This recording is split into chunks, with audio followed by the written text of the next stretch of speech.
চলচ্চিত্র কেবল ঘটনা রেকর্ড করা নয়, বরং চিত্রগুলি কীভাবে ধরা হচ্ছে এটি মূল বিষয়। এই বক্তব্য সিনেমাটোগ্রাফির গুরুত্বকে স্পষ্ট করে। একটি ক্যামেরা কেবল ঘটনা ধরতে পারে, কিন্তু সিনেমাটোগ্রাফি সেই ঘটনাগুলিকে চলচ্চিত্রীয় অভিজ্ঞতায় রূপান্তরিত করে, দর্শকের কাছে অনুভূতির থিম এবং গল্পের অর্থ পৌঁছে দেয়। সিনেমাটোগ্রাফি অর্থাৎ ফ্রেমিং, ক্যামেরার গতিবিধি, লেন্সের নির্বাচন, আলো, রং, কম্পোজিশন এবং ডেপথ অফ ফিল্ড কেবল প্রযুক্তিগত বিষয় নয়, এগুলো সৃজনশীল সিদ্ধান্ত যা গল্পের ভাব প্রকাশে গুরুত্বপূর্ণ। উদাহরণস্বরূপ বাংলাদেশের চলচ্চিত্র no ground beneath the feet 2021 দীর্ঘ শট এবং এস্থেটিক শট ব্যবহার করে প্রধান চরিত্রের মানসিক অবস্থার অনুভূতি ফুটিয়ে তোলা হয়েছে। এখানে চলচ্চিত্র শুধুমাত্র তার কর্মকাণ্ড রেকর্ড করছে না, বরং সতর্কভাবে গঠিত চিত্রের মাধ্যমে তার অন্তর্দৃষ্টি প্রকাশ করছে।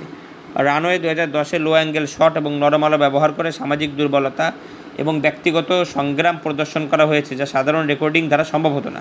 সিনেমাটোগ্রাফি সময় এবং স্থানকে নিয়ন্ত্রণ করতে পারে, ভিজুয়াল রূপক এবং প্রতীকী অর্থ তৈরি করতে পারে। চরিত্রের হাতের ক্লোজআপ, ফাঁকা রাস্তায় ধীর প্যান বা হাই কন্ট্রাস্ট ছায়া, এসব নিখুঁত চিত্রই সংলাপ ছাড়া সূক্ষ্ম অনুভূতি ও থিম দেখাতে পারে। সারসংক্ষেপে, চলচ্চিত্র শুধু তথ্য সংগ্রহ নয়, সিনেমাটোগ্রাফির মাধ্যমে প্রতিটি ফ্রেম এমনভাবে রচিত হয় যাতে গল্পের আবহ, ভাব এবং দর্শকের অনুভূতি প্রভাবিত হয়।